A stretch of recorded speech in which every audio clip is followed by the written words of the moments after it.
Dewis Gofal ddim yn peth hawdd i wneud. Fel arolygydd, dwi'n mynd mewn i cartrefi Gofal i ymweld ac i arolygu'r lle, ac wedyn i wasanaethau lle mae bobl yn cael gwasanaeth yn eu tŷ eu hunain.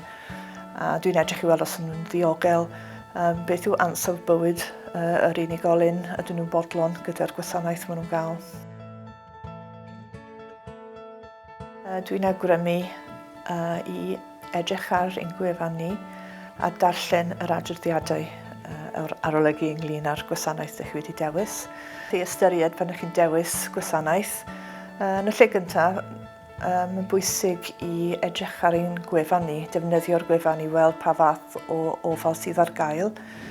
Ar ôl dewis gwasanaeth, mae'n bwysig gweld os ydyn nhw wedi cofrestru gyda ni, a os maen nhw wedi darllen yr adroddiad arolygu dyn ni wedi gwneud, cael mwy o syniad o'r beth sy'n mynd ymlaen.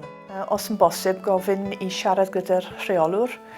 Weithiau yn ein adroddiadau ni, dyn ni'n ysgrifennu pethau i wella, lle dyn ni eisiau i nhw edrych ar pethau pwysig arbennig lle maen nhw rhaid nhw gwellhau.